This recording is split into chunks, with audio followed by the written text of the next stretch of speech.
Good morning, magandang umaga po sa ating lahat, and welcome to the Philippine Textile Research Institute's 2021 TELA Conference.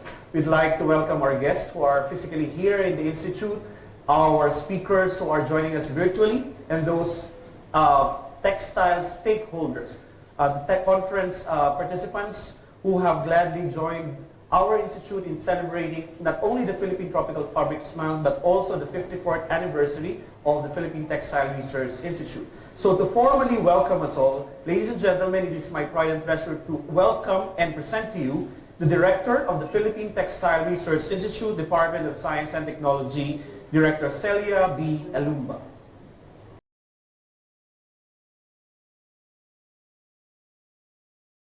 As you are very well aware, this is very new to us, right? So this is our now normal. So here check. Good morning, everyone. To our dear Secretary Fortunato T. de la Peña,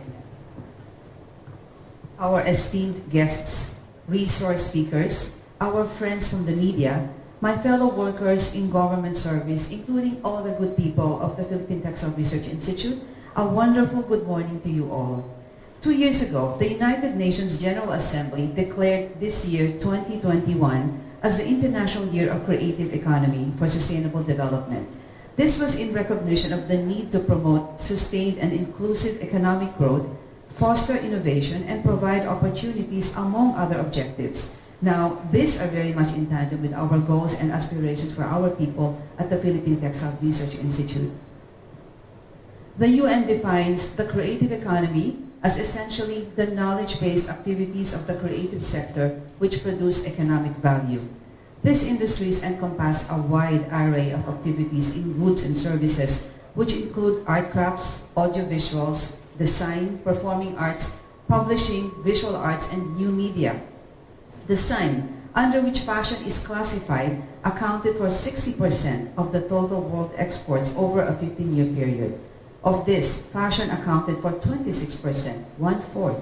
This creative economy sector, along with others that make up the industry, is not just a source of economic value, therefore, they're also a source of cultural value.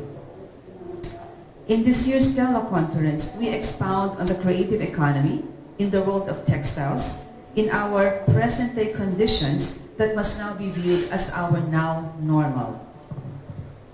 Today, we will be joined virtually, as well as really, if there is such a word, by speakers from the international and domestic front, from the textile community, from the local fashion and traditional textile industry, from government and congressional leadership. We are grateful to our very own Secretary Fortunato T. de la Peña, who has provided us with much needed direction and support. He will open the conference with a keynote message. Our Honorable Congressman Christopher de Venecia of the 4th District of Pangasinan and Chair of a special committee in the House, the Arts, Culture, and Creative Industry Bloc, or what is known as ACHIEVE, very aptly so, will speak to us about legislative agenda to help foster and rally support for the Philippine textiles, in particular in the context of the creative sector.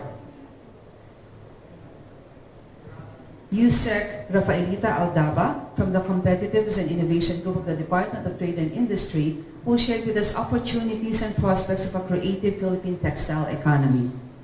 And we have a very wonderful mix of local participants or speakers from our front.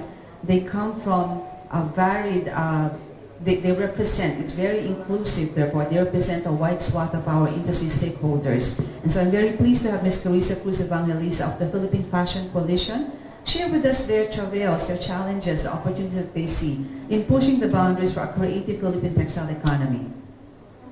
Ms. Ana Lagon, a partner in our Rewear Quick Response Program Face Mask of Bio Manila, the Chief Creative Officer, she will be sharing with us innovations towards sustainability in the Philippine textile garment industry. And I'm very happy to have with us Engineer Stanley Xiao Hetiong, from the CEO of the 5 Cent Global Corporation, who will speak to us about scoping the burgeoning Philippine non-woven textile industry. And I have Cherise Aquino Togade, a good friend of the Manila Collectible Company and Culture Aid, to speak about nurturing cultural value in fashioning contemporary Philippine textiles. We will then round this up with an open forum, after which, after lunchtime, we're going to now proceed with Fashioning Philippine Tropical Fabrics, RA 9242, in the context of RA 9242 or the Philippine Tropical Fabric Act, and a message from Attorney Eileen Lourdes Lizada of the Commission, of our Commission, Civil Service Commission rather. And allow us then to recognize some of our stakeholders who have been wonderful cooperators for our Rewear Quick Response Project later in the afternoon. Then we will proceed with our international stakeholder or international resource persons, Mr. Andrew Dent, who is the EVP of Material Connection, who will be speaking to us from, I think Andrew is from New York, is speaking to us from New York this time, on sustainable textile material trends, innovation, and landscape. And Dennis Botenois will speak to us about opportunities of Philippine natural textiles in the European Union. He is with the Swiss Import Promotion Program. Again, followed by another open forum, and then we will have a synthesis and action plan to wrap up our discussions for the whole day. And we will be very privileged to have with us also our Undersecretary Rowena Cristina El Guevara to provide us with the closing remarks for today's activities. So welcome everybody, and thank you very much for joining us virtually as well as physically. Have a wonderful morning to all of you. Thank you very much.